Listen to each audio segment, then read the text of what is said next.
The Two Idiots Podcast. Hello and welcome to the Two Idiots Podcast. I think this is the 9th anniversary. What a special episode. Yeah, it's a special episode. It's 9th anniversary. Believe you're right. Yeah. Wow, how the time has gone. Wow. It's I was about to say 10 years. It's 9 years. Yeah. That's what 9 means. I think the channel's been up for 10 years. But no, I think it has been 9 years. It's hard. It's off by one error. Wow. Well, it's yeah. over. I mean, I can't even count, just how many episodes we've done. That's but, right. Like me trying to count before we started. Yeah. You didn't hear this, but Buttsmaster lit up just the fattest burp I've ever heard. Can we address the rumors for a second? I have not used the name Buttsmaster in like 5 years. Should we update to the actual username I use? Up to you. How about you introduce yourself? I think it's time to update to RegularMagicalUnicorn. Because again, I have not used Buttsmaster in like 5 years outside of this show. Wow.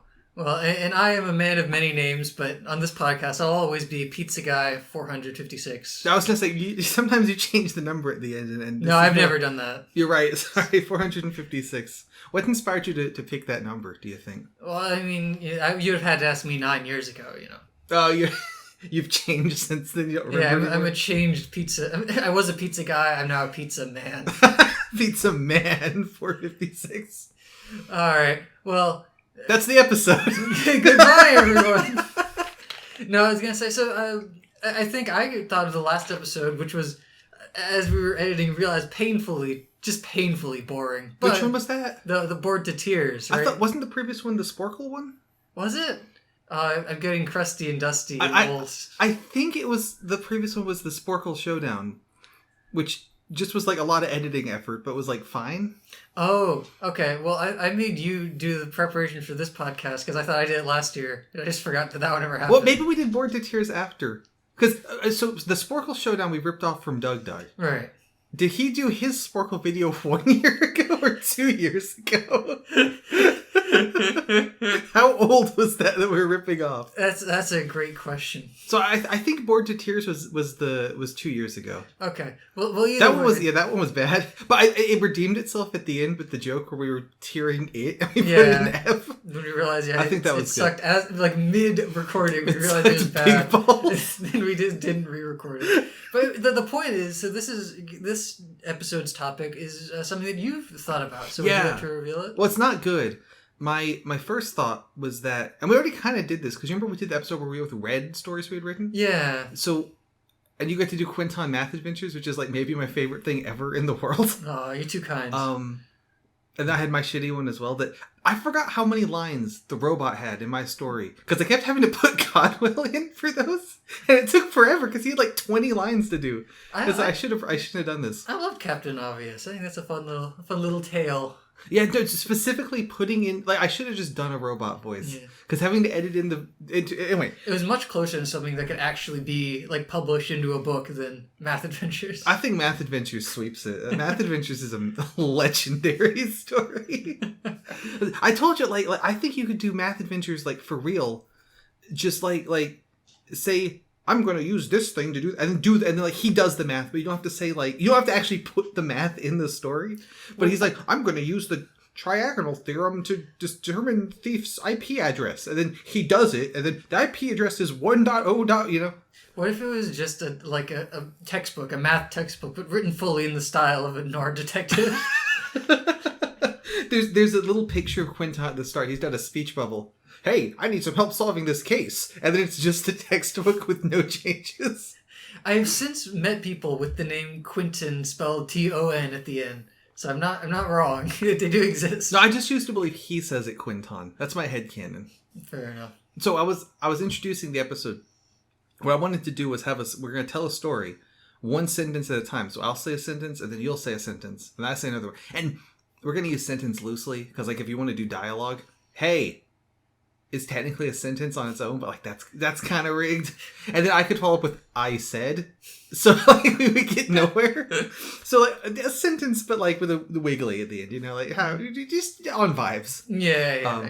And when that's really boring and ends after like 5 minutes, I have a backup game we could play. And then when that's also really boring, that'll just be the episode. Fuck it. Very cool. Very. Should I watch my language? Do we not swear on these? I don't remember. I mean, I don't really care. Should I try to like bleep that? Or when I said that something sucked big balls, should I have not said that? It doesn't matter to me. Just bleep a word nearby. You might get it right. As long as I get to use the toilet flush sound effect again. So yeah, so more about this idea. So is this kind of a thing where, I mean, do we come up with like a theme? You know, do we try and, you know, create a narrative? Is it just one sentence after the other, or do we put a little bit of thought into it? Like, how are we gonna play? Yeah. So here's what I was thinking: was I have a series of questions to ask you about how you want the story to be, but I already know what I want the answers to be. So you have to give the right answers, and if you don't, I'm going to ignore what you say. Very cool. So. Okay, number one. Do you want this to be like a fan fiction kind of thing and use established characters, like we just put Wario there? Or do you want it to be all original? I think it should be original. Okay, good. That was the correct answer. You passed the first hurdle. Number two. You and I between us have a bunch of really stupid characters already, like Quizmaster.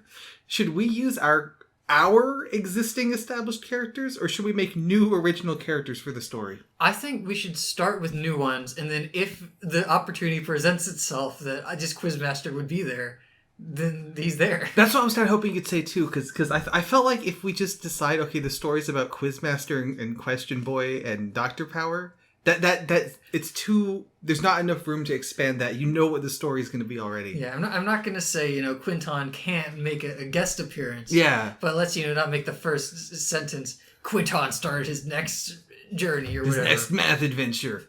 But then if it just transitions into that. Sure. Okay, you passed both tests. That was basically it. I guess number 3 is like, what do you have like a sort of genre in mind? Yeah, that's what I was saying. Do you want to like establish one right now? Yeah, I was hoping that we could do like a mystery detective story, not because of Quinton, but because I think it'd be really funny that you and I would have different culprits in mind.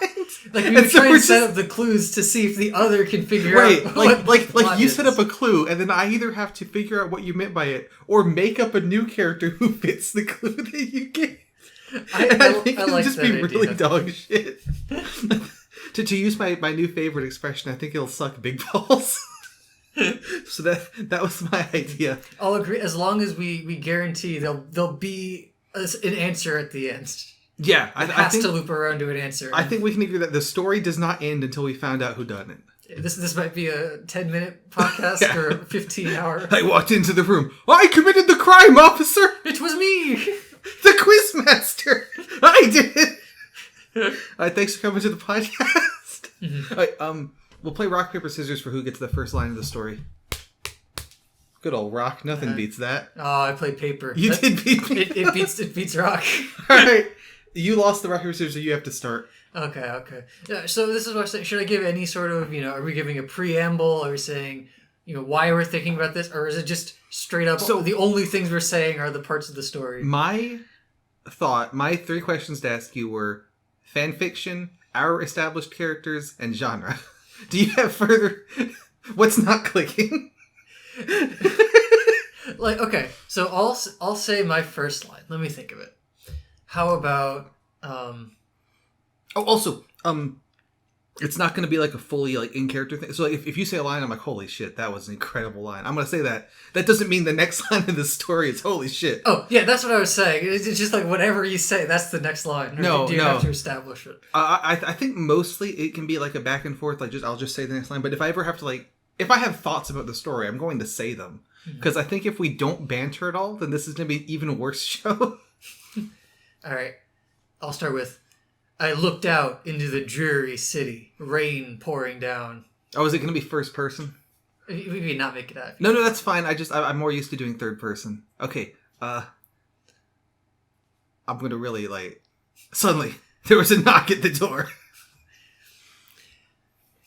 I turned around from my open window to face the office door. John Magnesium, private detective, I yelled. What's your case? I heard a voice from the other side. Hello? Can you open the door? I'd rather not get up. You can invite yourself in. The squirrely voice seemed apprehensive, but eventually opened the door. Okay, so you said squirrely. Do I make them a squirrel? That's up to you. Will they be a squirrel? I feel like we need a list of characters. So we have John Magnesium. Yeah, here, I got a piece of paper here. We'll make notes. Alright, okay. And then we have new characters John walking in. Magnesium. Private Eye.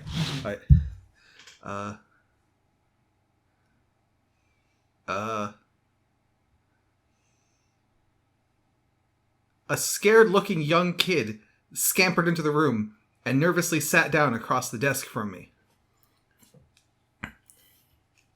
I stared him in the eye. You have 10 words. Go fast. Made it hard for you. This is just going to be pitfalls for each other. I'm trying to think how I can kick this back to you. The kid fidgeted in the chair. That's my line. I need your help, John Magnesium. I lost my pet. Oh, well done. Well done. Hey. That's what John says. He's impressed. No, a missing pet case? Who do you think I am? The kid fidgeted a little. John Magnesium, pet detective. You're goddamn right. I'll take the case. Are we gonna name the kid just like... Well, I'm trying to think of what happens next. But wait, John, I haven't even told you what to look for. Well, start talking then. The child, dressed in a ratty, rain-soaked uniform, began to recount his tale. My name is Vermin Ratatouille, he said.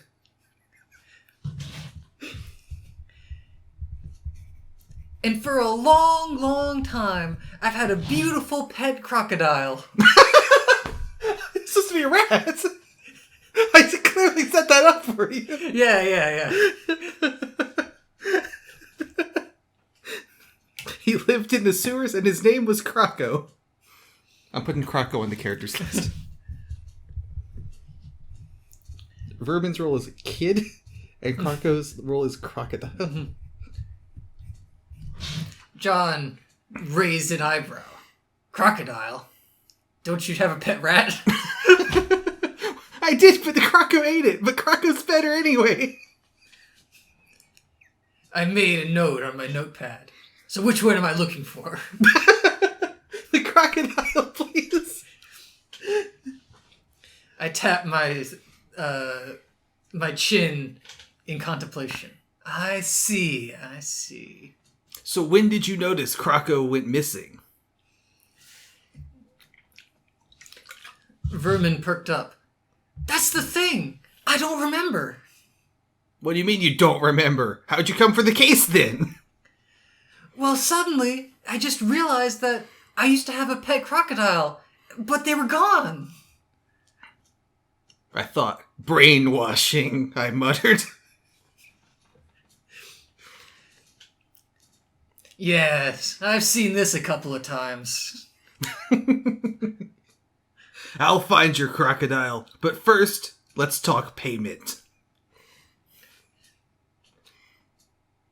Vermin reached a hand down to his pocket and pulled out a wad of bubblegum. My rate is 1 briefcase full of money per case. Are you good for it? That was John talking, not Vermin. Yeah.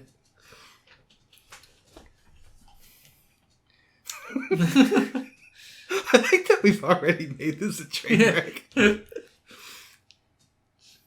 Vermin looked uncertain. If I agree, will you find him? Of course, yes. Then yes, absolutely. I'll take your case. John reached out a hand across the table. Vermin seemed confused, but a similar gesture. Not actually shaking hands, just sticking his hand out. John raised his hand up and down, not making contact. Vermin followed suit. The deal was done. I like your style, kid. Herman left without a word. John spun around to look back out into the city. I probably should have gotten some more information, actually, John realized. He looked down at his notepad and saw the word crocodile with a crude drawing of a crocodile and a rat next to it. He tapped his pencil on the paper. Yeah, that's the good stuff. I know just where to start with this one. I love that we keep making pitfalls. We're sorry, you named the kid. I know you named the kid. Mm-hmm. This is good. John stuck his head out the window and shouted to someone on the floor above him. Have you seen any crocodiles lately? John, is that you? An old woman's voice sounded out from the apartment above. Yes, Margaret, it's me. I'm on a case. Oh, good for you, Johnny. Do you need any cookies? Or tea?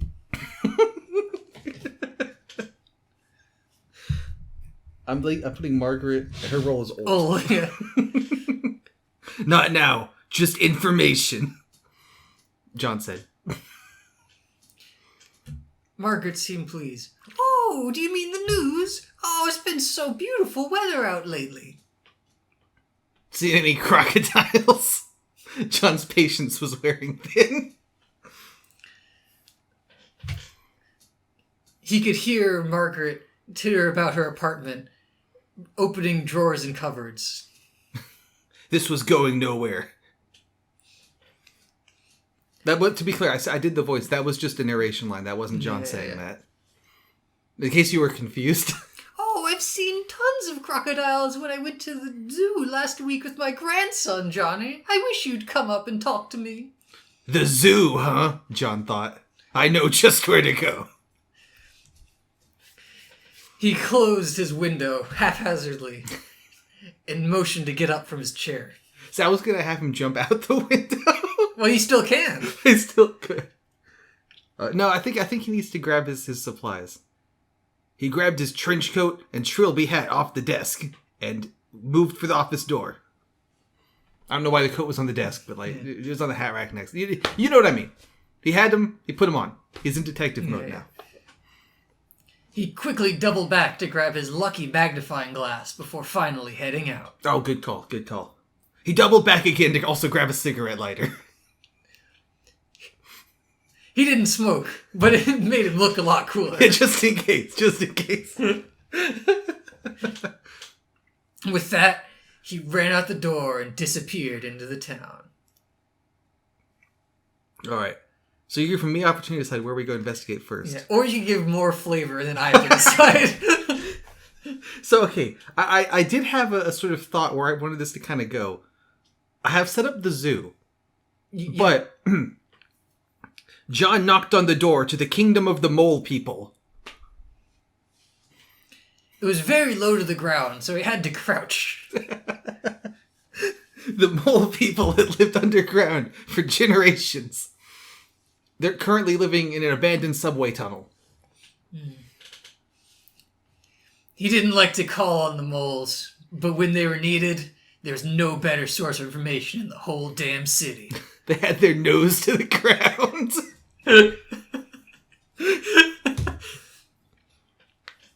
Open up, moles. I got a case for you. John, is that you? Someone said from behind the door. The voice, it sounded so familiar. Who could it be? I've foisted it to you. You have to make the choice. Well, John kicked the door in, which was unnecessary because it was unlocked. Johnny, you know you didn't have to do that. Behind the door was Margaret, the old woman. Margaret, what are you doing here? Well, I've always lived here. You just never come to visit. It's so sad. Out of the way, Margaret. I'm on business. Is this about that detective stuff again? Oh, you silly boy. John pushed Margaret out of the way, storming deeper into the lair of the mole people. Mm-hmm.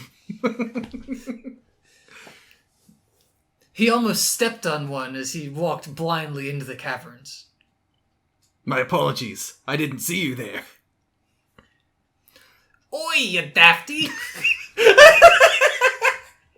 If you're gonna be rude, then get your arse right out of here. Are they leprechauns? I don't know, man. They're mole people. There's no time. I'm here for information. Have you seen a crocodile? You mean in my life? Yeah, of course. Where was it? Oh, I don't know. In the zoo, maybe? The zoo. Why did that sound so familiar? Oh, that old lady who always comes by kept yapping about going with her grandson. I really wish she'd bloody get the hell out of here. John knew where he needed to go next. Deeper into the mole. He pushed past the small mole child and ventured further down the tunnel. The caves twisted and turned, but eventually he found a room that looked like a palace. Finally, it was time to consult with the mole princess. Oi, you daft! Oi, you pillock! What you doing in the chamber of the mole princess? Oh, I thought that was the princess. It is. I thought that was like the guard. It was up to you. It is up to me, you're right.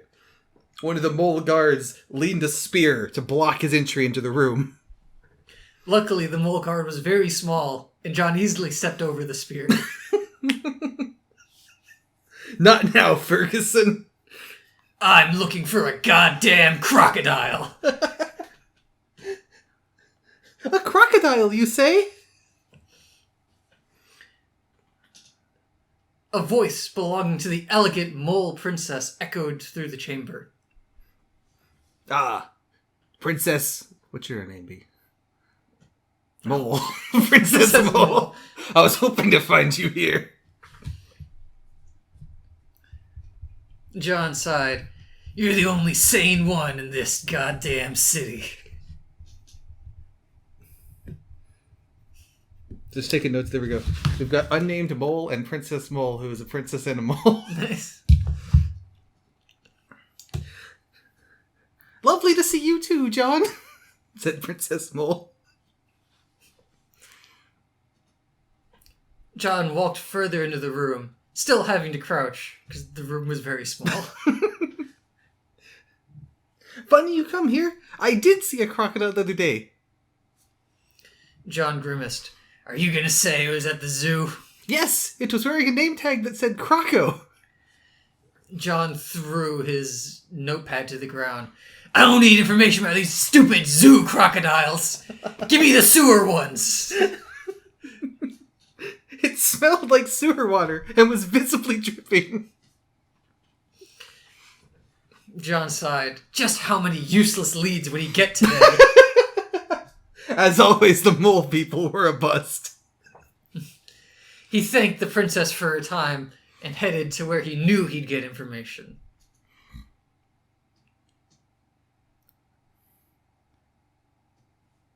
John knocked on the door of his own office.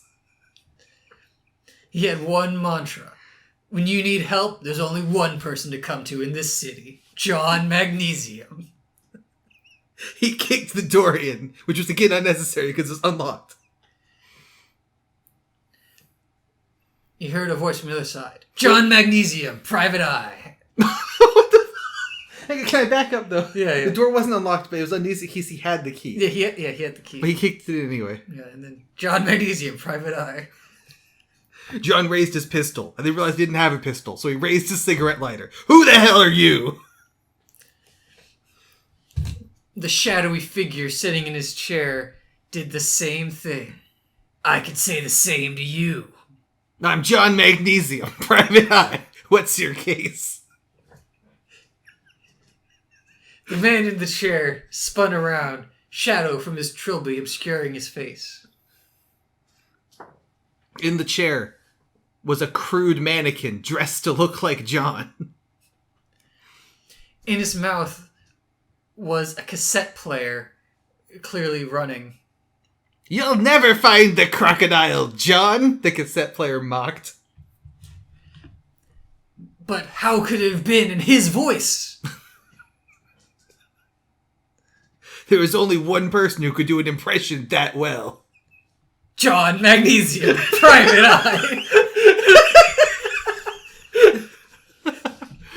First the kid, now him. This brainwashing thing was going too far. Have we left any clues yet? We haven't done anything yet. He interviewed the mole people. He did interview the mole people. He found out he should go to the zoo.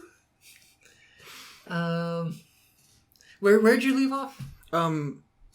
John was contemplating that the kid had been apparently brainwashed to forget the crocodile, and now he'd been brainwashed to forget making this mannequin and recording voice lines for it. Mm-hmm. With a spinning kick, he kicked the head right off the mannequin, sending the tape crashing into the wall, shattering. And then it blew up in a little explosion. It was pretty cool, John had to admit. John took the hat and trench coat from the mannequin and put them on over his current hat and trench coat. And as he was doing so, noticed something carved into the back of the mannequin. It was 3 letters. Z-O-O.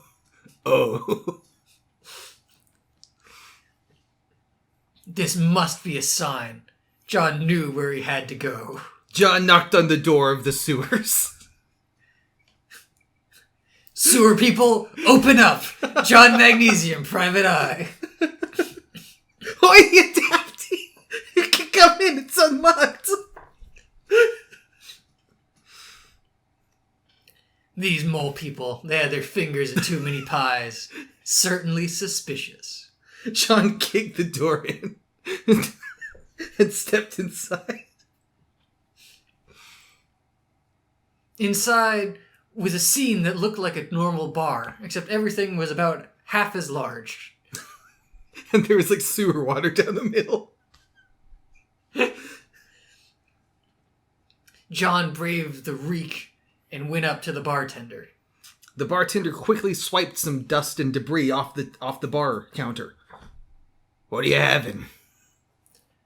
John slammed his fist on the undersized table. "I'm having the truth." "That'll be $3.50. John fished around in his pocket. "Is change okay?" "Yeah." That's what it says. "Yeah." John counted up a handful of quarters and nickels that he found in his second trench coat and put them onto the table. "Now speak up." "I can speak, but you gotta tell me what you want to hear." John leaned close to make sure none of the other patrons could hear.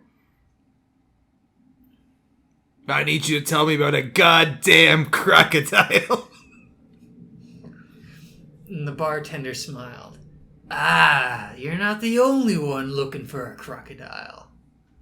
John slammed his hand on the desk. "Who else is looking?" I'm gonna add bartender to the list here. Mm-hmm. We can give him a name if you want. The bartender rubbed his mustache. "Well, it was a certain person having to do with a certain organization. But maybe if you order a drink, it'll spark my memory." "You play a mean game, Slick." John slammed his hand on the table. "I'll have a cup of milk." "My name's not Slick," Slick said as he fixed him a glass of milk. Let me update our chart. Alright, Not, start talking. "Well, there was a certain higher-up for a zoo downtown that was talking about getting a new crocodile exhibit. The only problem is, those suckers are a real pain to import." John shotgunned the milk and slammed the glass on the table. "And what does some zoo have to do with crocodiles, huh?" Well, have you noticed, before last week, they only had alligators? Said Not. His name's Not Slick, right? Like first name Not, last name Slick. So it said Not. The name's not Slick.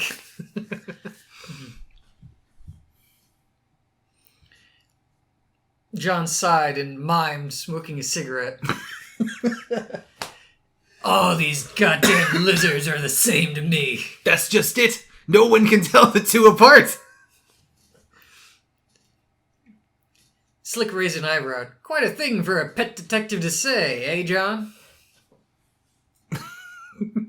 What's an unusual pet, Slick? John slammed his hand on the table. The table was now in several pieces. That was 2 sentences, I'm sorry. Yeah, no, that's fine. I was thinking.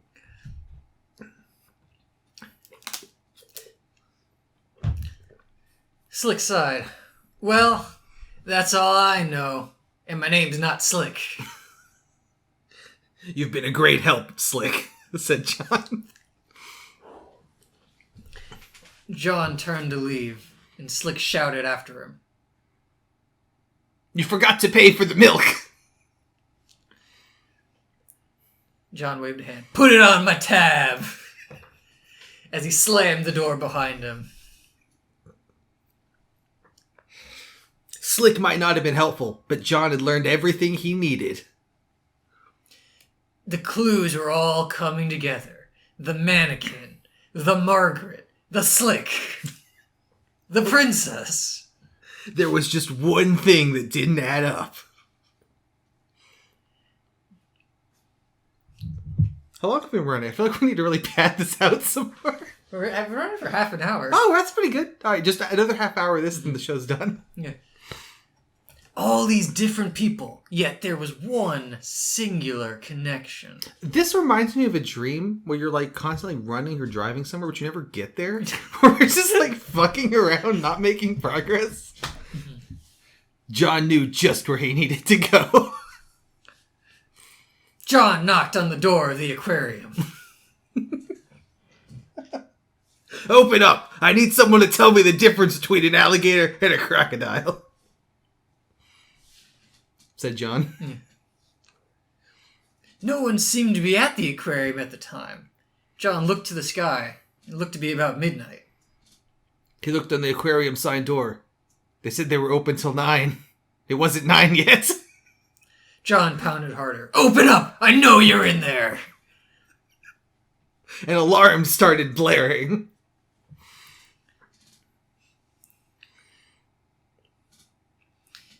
John, I'll give you more to work with. An alarm started blaring as John pounded through the window. John took a deep drag of his imaginary cigarette. He'd been in a situation like this before. He ran away from the aquarium.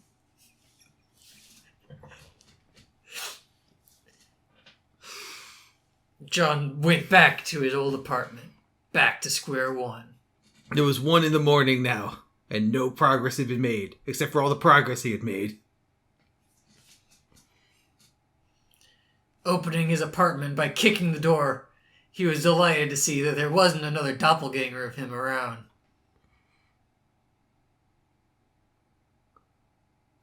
I wish we could come here. However, the delight turned to disgust when he noticed what was on his desk. A tray of cookies labeled, "For my dear John, Margaret." Each cookie was shaped like an alligator. No, this was all wrong. John flipped the desk over, cookies and all. They clattered to the floor. He shouted to whoever could hear him.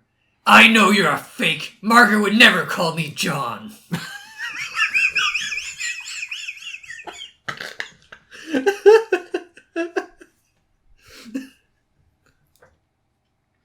From behind, in the shadows of the corner, a voice said, "How astute you are, John." John turned to look at the voice, but no one could be found there. You know what I mean? Yeah, he couldn't find anyone. He pulled out the cigarette lighter and turned on the flame to illuminate the dark corner of his room. If you're looking for a body, you won't find anything, the voice crooned.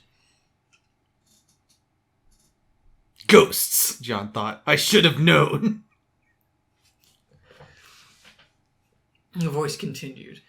Yes, 'tis I, the ghost of the Crocodile King. Let me add that.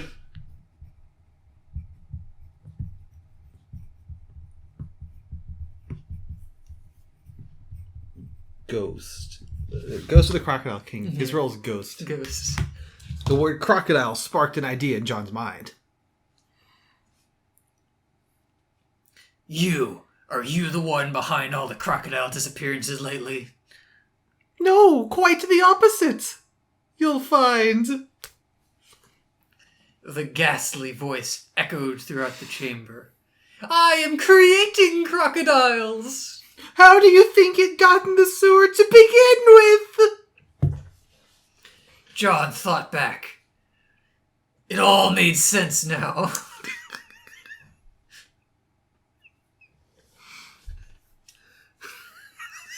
Good luck.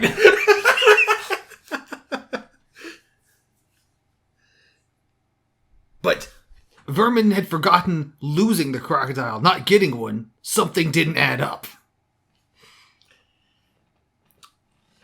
John pointed his lighter fiercely. You're a fraud, Crocodile King. I could say the same of you, detective. I like the Crocodile King. John knew there was only one way to get rid of the ghost. He tossed the lighter, setting his room ablaze. John leapt out the window, crashing through the glass, and landed on the street below. This won't stop me, you know, the king cried out. I don't need to stop you, John responded. I've got a crocodile to find. Growing ever fainter as John wandered the street, he could hear one last thing the ghost of the Crocodile King shouted. Oh, wait, if it was just one last thing, I was going to go Margaret shouting help. Oh, okay. No, what would the Crocodile King say? I'll be waiting for you, John! That's generic enough. At the zoo! Damn, how did he know where I was planning to go? John thought. Also, I've turned this into third person. It was first person at the start. Yeah. I just made it third person. It's fine. I'm sorry. It happens. Oh, I should have specified that in the questions. Mm-hmm. As John ran through the rainy night, he pieced together the evidence in his head. First, he had noticed crocodile-like scratches on the mole princess's outfit, which I didn't mention at the time. Then, The scratches on the mannequin, also crocodilian in nature. Third, the debris slick was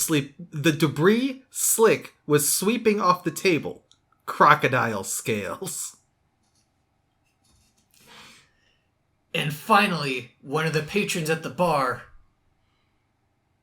they were just drinking. There wasn't anything particular about them, but they seemed suspicious. John knew what he had to do. He walked down the city street looking for the zoo. Is it finally time? It's your choice. But when he finally got to where it was, he noticed it wasn't there. John looked at the street sign and realized he had gotten confused and was at the wrong place. But it didn't matter because the whole block had entirely disappeared into a great gaping hole. Just as I suspected, said John, and he leapt into the hole. He took off his second jacket and used it as a parachute to glide into the pit. He landed safely at the bottom, where there was a steel vault door buried in the earth. Only one group of people would be skilled enough to bury a city block like this. John knocked on the door. Mole people, open up. Is that you, John? Said Margaret from behind the door.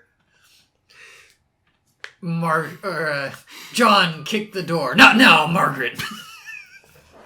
I made cookies. Did you get them?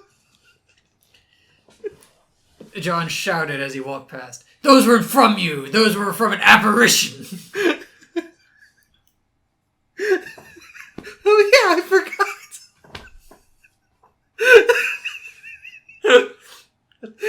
That one's canon. She does say that. As John looked around and saw the signs of the mole people, one thing still didn't add up. John kept walking down the corridor, which got narrower and narrower until it opened into a huge cavern. Inside, there were tens of thousands of crocodiles. How would he ever figure out which one was Vermin's? A sinister voice played over a loudspeaker.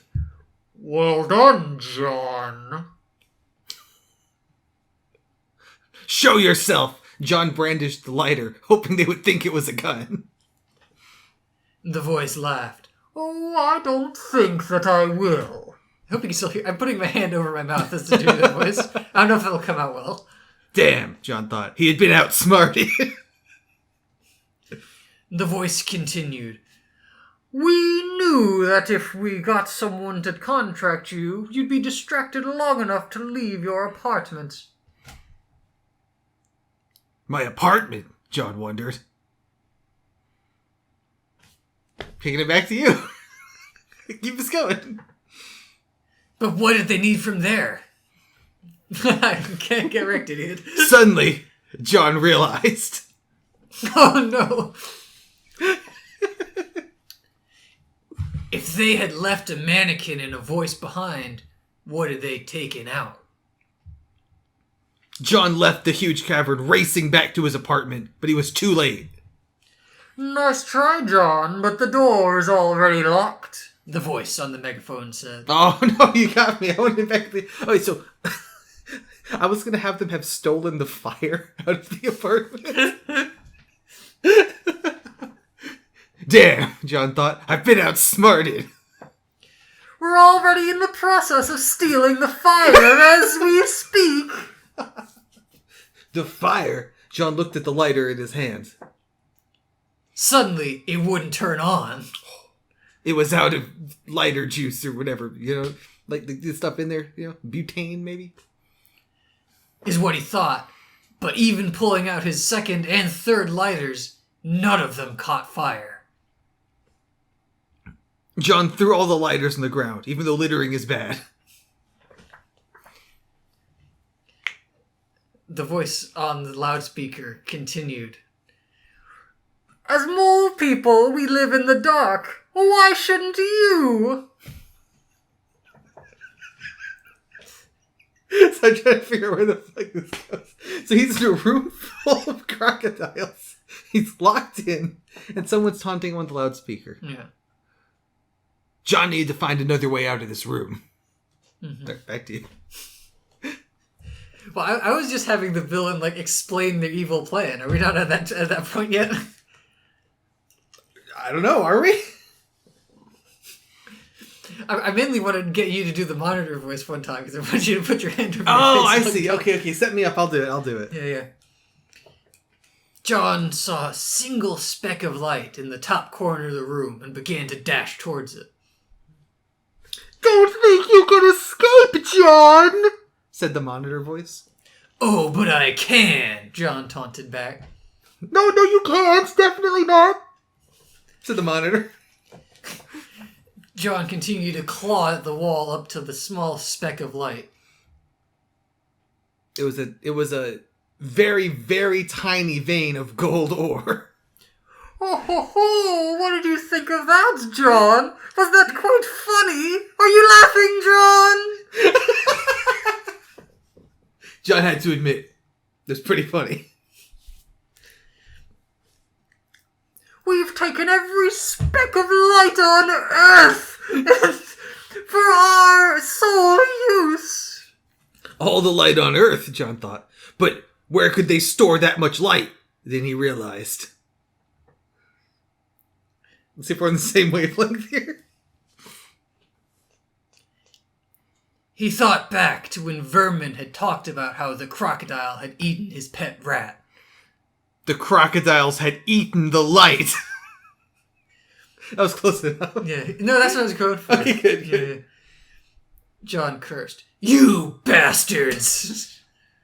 He needed to get the light out of the crocodiles, but how?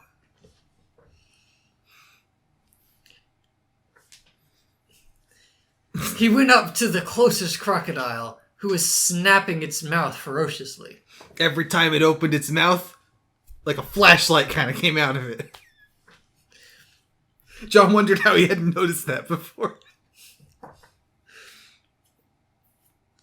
What do you think, John? The new future of lighting! Suddenly, from the top of the cavern, a huge crocodile opened its mouth.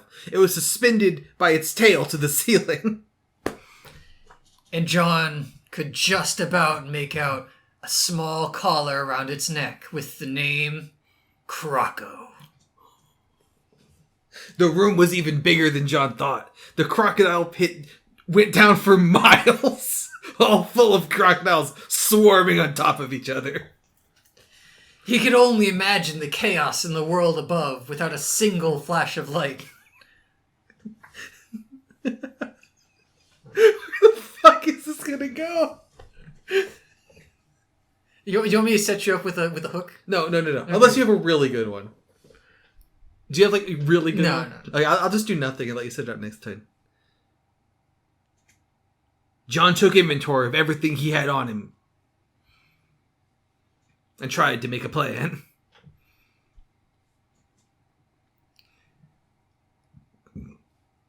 But what he really needed to know first was, who was that mysterious voice on the loudspeaker? He had met so many colorful characters. He needed some kind of tell to get them to identify themselves. A crack in the armor.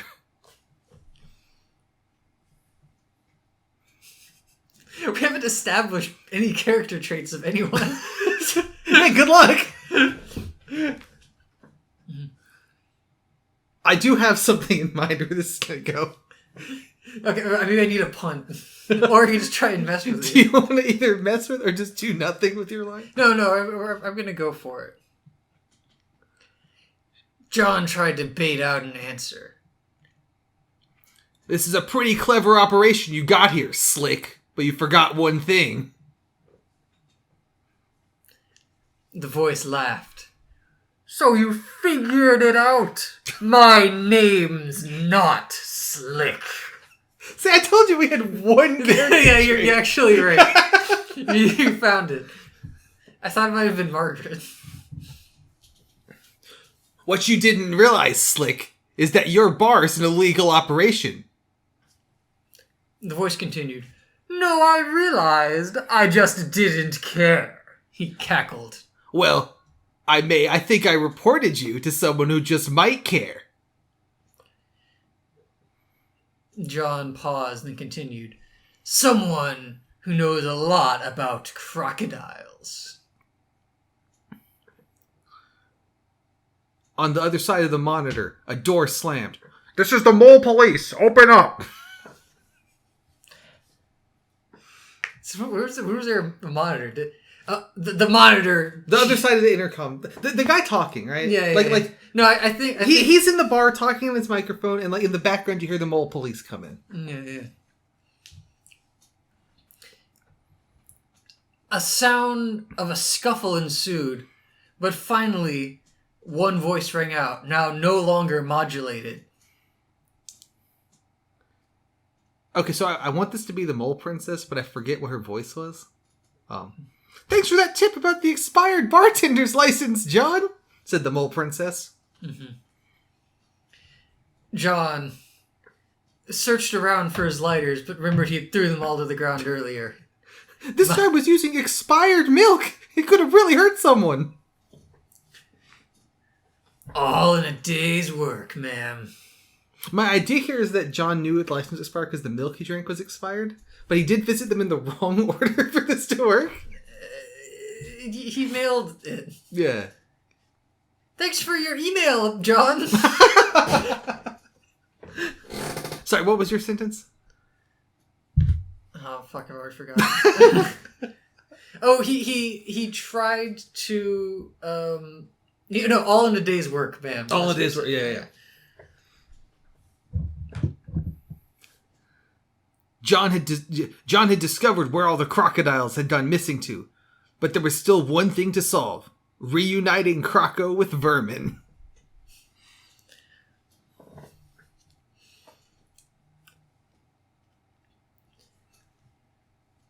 Luckily, there was just one person John knew who was good at connecting people with crocodiles.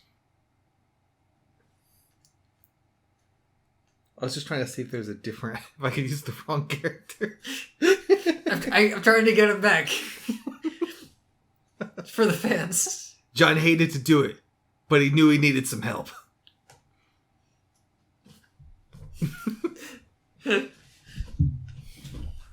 Before he could say anything, though, a whispery voice waved through the air.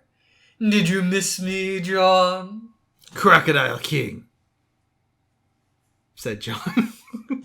I was going to have him say something. John Magnesium, said Crocodile King. Crocodile King, said John louder. John Magnesium, said Crocodile King. Crocodile King, John shouted. I'm Margaret, Margaret said from the hallway.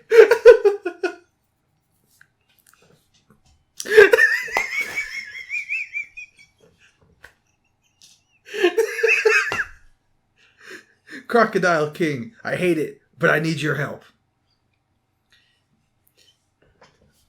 said John. Despite having no face, John could tell the ghost was smirking. Let me guess, you want me to steal the light from these crocodiles? No, I need you to float up there and untie that guy from the ceiling. I can't reach. The voice seemed disappointed. Oh, I'm not... I can't do that. I don't have hands. Damn it, John was out of options. I have hands, Margaret chimed up. Not now, Margaret, I'm busy, said John.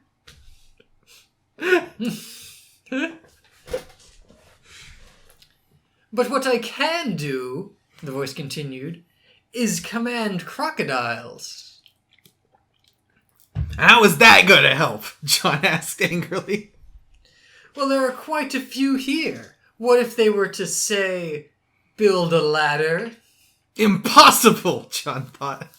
No one had ever made a ladder out of crocodiles before. Watch and learn, John. A snap echoed out from the room as the crocodiles began to merge, or began to shift. Hey, asshole, John said. How'd you snap if you don't have hands? The voice laughed. That will be my little secret. Okay, well, fair play, said John. Margaret chimed up. It was me who snapped.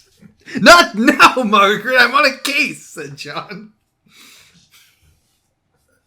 Luckily, before his very eyes, he saw the swarming pit of crocodiles begin to slowly form into a stepladder, walking directly up to the hanging croco on the ceiling.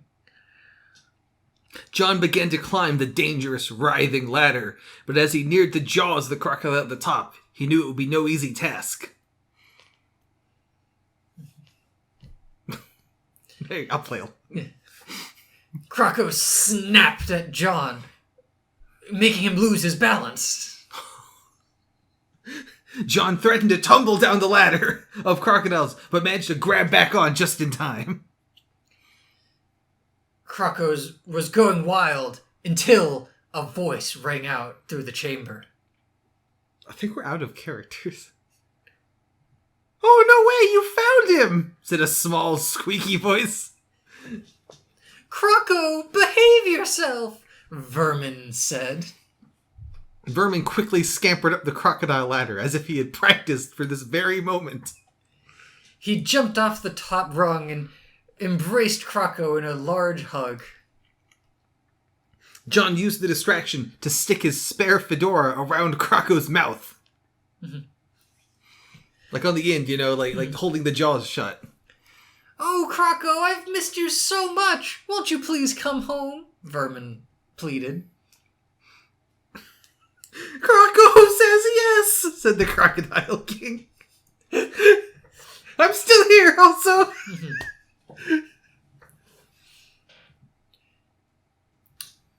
Thrashing with joy, Croco writhed until its binding, the rope binding it to the ceiling suddenly snapped.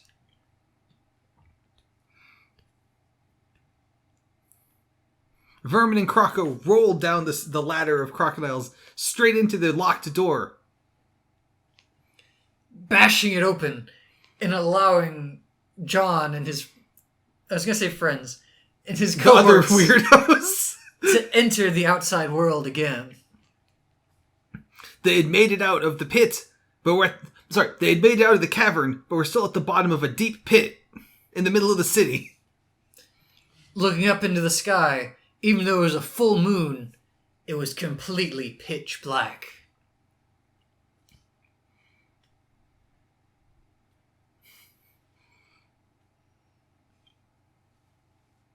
Can we, get another ladder going on here, or John kind of rambled? The Crocodile King continued. Yeah, this is what I was talking about with the light. I thought that there'd be no light on Earth is what you're worried about, not the crocodile. John Magnesium never fails a case, and also never does anything more than required to solve the case. Vermin pleaded with him. But if it's always dark, how will I be able to see Croco? If you've got a second briefcase full of money, I'll take a second case, said John. Mm-hmm. Vermin looked sad, but suddenly, Croco started making a coughing sound. He coughed up a small rat, which was still alive and not gross or anything. It was just an alive rat. Followed by a big briefcase of money. I was going to have the rat had the money. The rat coughs up a briefcase of money. No, the rat has a Swiss bank account, Oh, yeah. Sorry. Okay, let's retry that one. Okay. He coughed out the rat. He coughs out the rat. Your turn. I'll have you paid in full, the rat said. What should, Michael, Moneybags! Vermin said excitedly. I thought I'd never see you again. Did I make a note there? Yeah. New character? Michael the rat adjusted his tie. Yes, it was something of an extended business visit. I hope my interest has efficiently accrued. Michael pulled out his smartphone to check on his stocks. What? All my Light Bulb Corporation stocks have suddenly crashed. This is an outrage. I also invested in darkness. It says here my total net worth is 2 suitcases full of money. I'll give anything to get my light back. You've got yourself a deal, said John, reaching his hand out. The rat, being the size of a rat, could not reach the hand, but stuck his paw out anyways. John moved his arm up and down, not making contact with Michael the rat. Michael did the same. It's a deal, said John. But how are you going to get the light back? Vermin asked. I don't fucking know, said John. Margaret, who had just slowly crept out behind them, stated her opinion. I think I might be able to help. Not now, Margaret! I'm on a case, said John. John pushed her back into the cave. The tray of cookies she was holding slipped out of her hands and into the crocodile pit. Mm-hmm. But then John realized, cookies, that's it!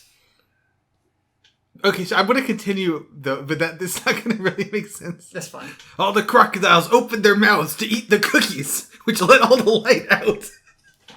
Like flashlight style. And John knew one place he could find cookies. Margaret's house. I was going for his apartment because he flipped over the tray and all the cookies went on the floor. Oh, you're right. Yeah, also his apartment. Yeah, that's that. Which was nearby Margaret's house. It's like pretty close. Margaret's house and did like wood floor down. John stumbled in the dark all the way back to his apartment, but realized he was on the wrong floor.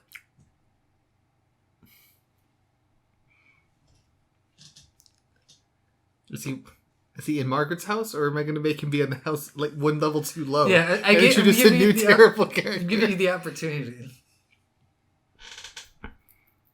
He left and went to the right floor instead. There. Just refusing to play. He opened the office, but was greeted with a voice. John Magnesium, Private Eye. Not now, John, John said as he searched through the burned wreckage of the office. He had to find those cookies.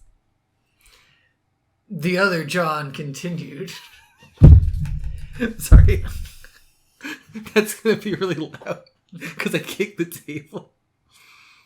I bet you're wondering why I baked those cookies for you, John. Not now, John. I'm on a case, said John. Keep going. The fake John grumbled. Well, if you're just gonna ignore me, I'm not gonna do the monologue. So bye. The fake John jumped out the window. All right, see you, John. John grabbed the cookies and jumped out the window. He landed directly on top of John.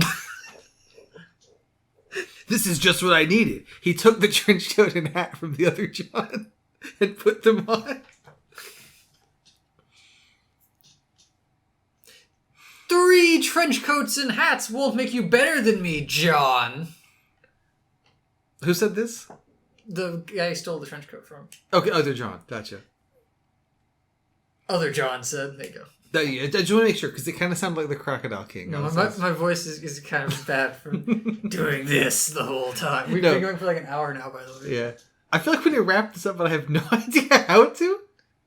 Well, we just got to get the light back. It's easy. Okay. And he already has the cookies. We're there. Okay, but what if John picked up the imposter John and carried him to the crocodile pit? But John, what are you doing? I'm your brother. Da da da. Dave? John said incredulously. No, I'm the real John. You were Dave all along. Dave's mind boggled at the revelation. John continued, despite currently being carried by Dave. So do I have to continue? Oh, do you want me? I thought that was a sentence. You want me to do it? No, that's fine. That's fine. What does this have to do with the light, though? I'm trying to establish a mastermind. Who's the mastermind of the light? Or was it? No, it was not Slick. We already established it was not Slick. He got arrested. Didn't not Slick have an accomplice? He wouldn't just go down so easily. Oh, was John the one who was drinking at the bar? Who just looked suspicious? It could be. You should add that to canon.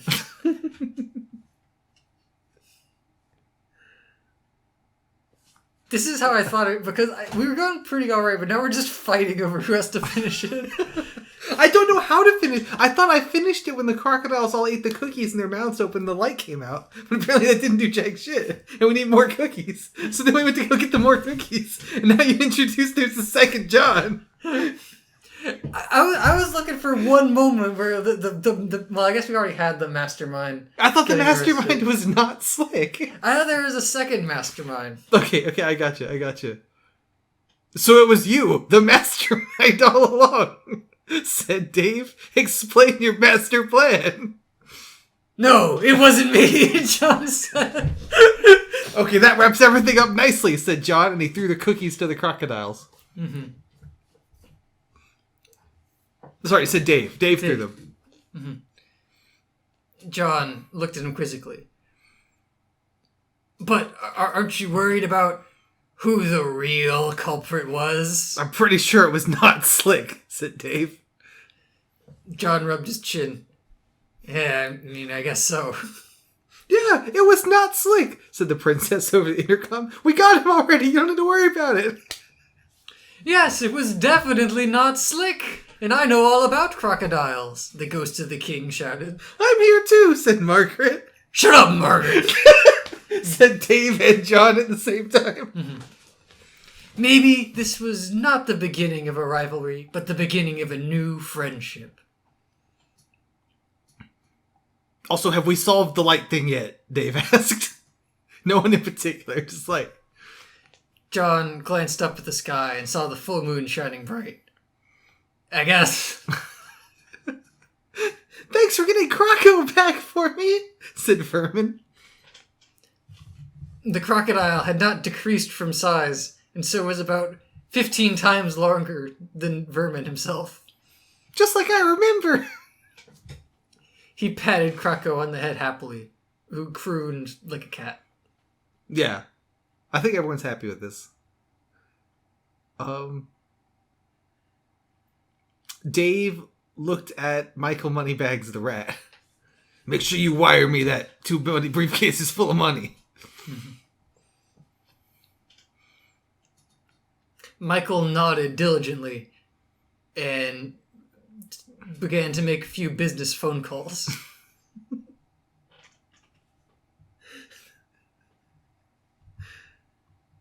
Dave looked around the city, the giant pit, the burned down apartment, some other third thing. Well, this case is just about wrapped up. What do you say, John? Will you be my partner?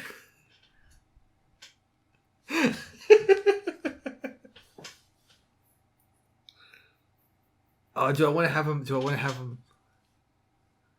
Only if you give back that trench coat and fedora hat. John laughed. Dave stared darkly into the night.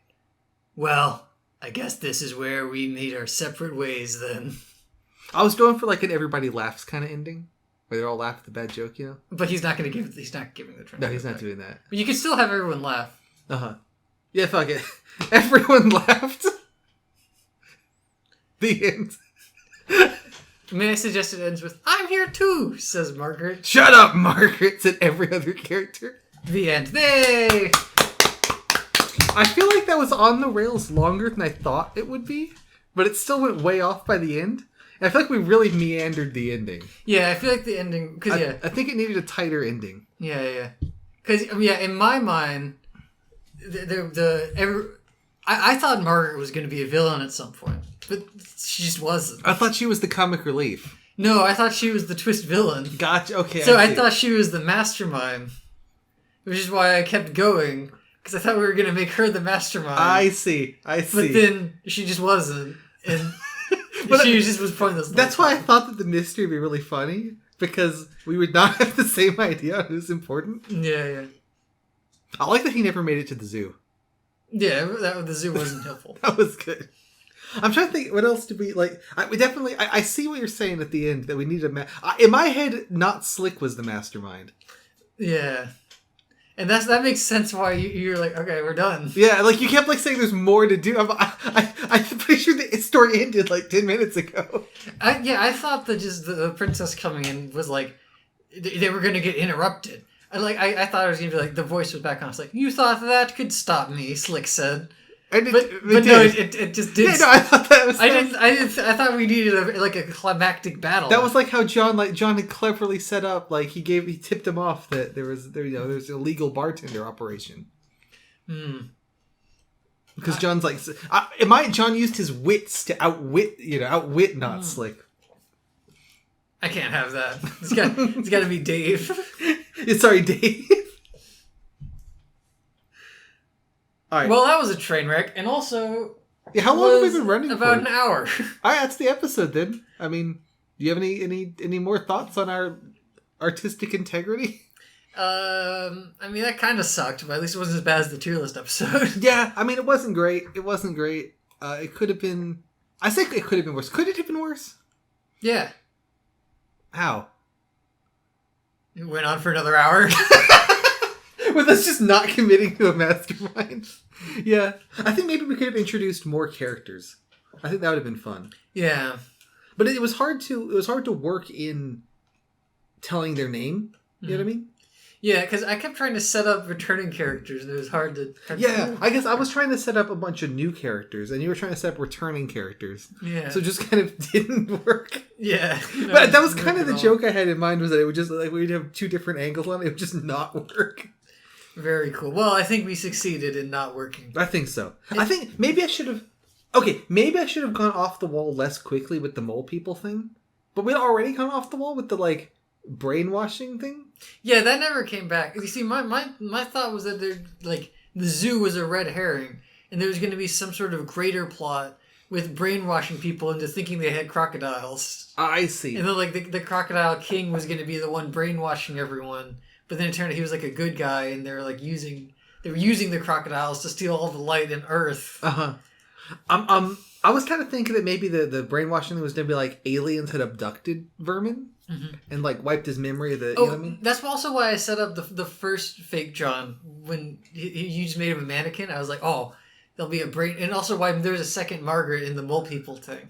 I thought that was the same Margaret. Well, it is the same Margaret, but I was thinking you could go like, oh, how is she in two places at once? How's I in two places at once? It's the brainwashing. Yeah, maybe I should have done something with like shapeshifters. Like we could have been like or maybe I should have just tried to follow your, because I think trying to set up like plot lines doesn't work. So I should have tried to follow you a little more. No, I think I did a lot of ones where I just refused to play with yours as well, though. Yeah, that's how. I think turning the first fake John into a mannequin was like, I was thinking like, you know, when they have Dr. Claw and he turns around and he like arrests him and it's just like a bomb, you know.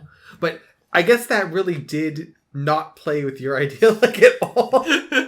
So maybe I could have played along with you a little bit more as well. Yeah. Well, this was a beautiful exercise in poor improv. I hope none of you are still listening. But if you did, add your own sentence. You can put it anywhere in the story. That's right. Leave a comment with where you would add your sentence. Yeah, put a timestamp in one sentence, and then you can contribute as well. That's right. All right. Any final thoughts, Regular Magical Unicorn? Yeah, what do you think? I think it's time to... Because again, I have not used Buttsmaster in like 5 years. I think it's time to update. Pizza Man 4000 or whatever. Yeah. It was 400 something. I could be John Magnesium. You could be Dave Magnesium. Is that good? I want to be the ghost of the Crocodile King. Yeah, that was a hell of a play. Adding the ghost of the Crocodile King. Well done there. All right. Well, I guess if we don't have anything else, that's probably the end of the podcast for this year. Yeah. Happy it's anniversary, 9th anniversary next year. 10th anniversary, I feel like that's got to be something special. You know, the big 1-0. Yeah, the big 1-0. Yeah, and Maybe who knows how many episodes that will be. Yeah. What if we bring back John Magnesium? He's back. He's back. All right, Codwell, play us out.